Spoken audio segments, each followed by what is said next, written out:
mülahazaları ifade ederken levhalara intikal eden sözlerden insanlar kalbinize girdikleri zaman ayakta kalma endişesine kapılmamalılar.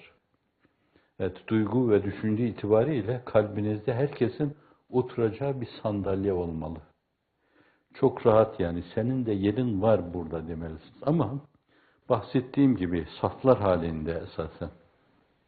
Bu ruhun inkişafı hani biraz belki terbiyeye bağlı.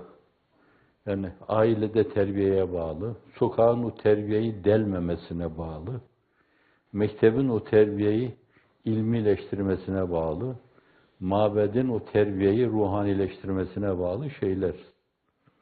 Yuva fakirse şayet, sokak kirli ise, mabet formalitelerin tesiri altındaysa, mektepte kalbi ve ruhi hayatın yeri hiç yoksa, her şey materyalizm, naturalizm, pozitivizm etrafında dönüp duruyorsa, ölü oluyor diye tenkit etmiyorum, sorgulamıyorum yani. Şayet öyleyse, öbür türlüyse bunlar birbirlerini teyit ederler yani.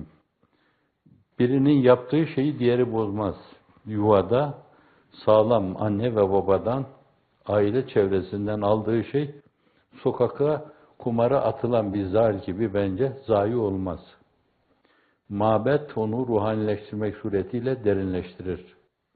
Mektep bir yönüyle tekvini emirlerin, eşya ve hadiselerin hallac edilmesiyle insan her zaman kainatı didik didik böyle hallac eden bir insan haline getirir.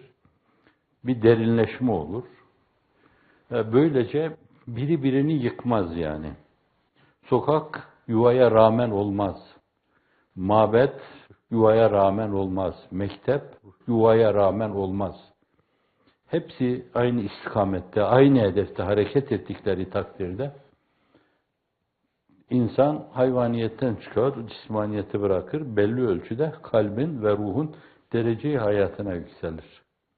O zaman kendinde bir genişlik hisseder yani. Herkese kucak açmasını bilir bir yönüyle. Herkese belli münasebet yolları tesis edebilir. Yani nasıl kendimizi anlatırız? İnsanları nasıl doğru anlarız yani? Kendimizi doğru anlatmayınca, başkalarını da doğru anlamayınca, doğru okumayınca zannediyorum öyle kalbi ve ruhi bir birlik tesis etmek meselesi de mümkün olmayabilir. Vicdanın inkişaf ettirilmesi bir yönüyle bahsettiğim bu 4 ekol filan diyelim yani. Bütün bunlardan geçtikten sonra yani birisi ilk mektep, birisi orta dereceli okul, birisi de bunun üniversite, birisi de akademisyenlik seviyesi oluyor yani. Noktayı mektep mi kor, yoksa mabet mi kor? Benim şu andaki kanaatim, mektep olduğu zaman zannediyorum, mabedin önünde o fonksiyonu eda edecektir. Fakat o sadece önüne koyan bugünkü müfredat programına göre esas yaptığı şeyleri yapmaya durunca, mabet ruhundan uzak kalınca, geçmişten gelecekten bir yönüyle tevarüs ettiğimiz değerlere karşı yabancılaşınca, sokak kirlerden arınmayınca, değişik yerlerde sizin evde verdiğiniz şeylerin karşısına her köşe başında bir gulyabani karşınıza dikilir ve sizin ruhunuz inkişaf etmez. O ruh inkişaf etmeyince, vicdan inkişaf etmeyince, his dünyanız inkişaf etmeyince, bu defa o kucaklama da tabii olmaz artık, zorlamalı, suni olur, riyakarcı olur. Vaka onu da çok kınamam yani. Suni de olsa birilerine karşı, belki o taklidi şey bir gün tahkikiye inkılap eder, bir gün hakiki olur yani.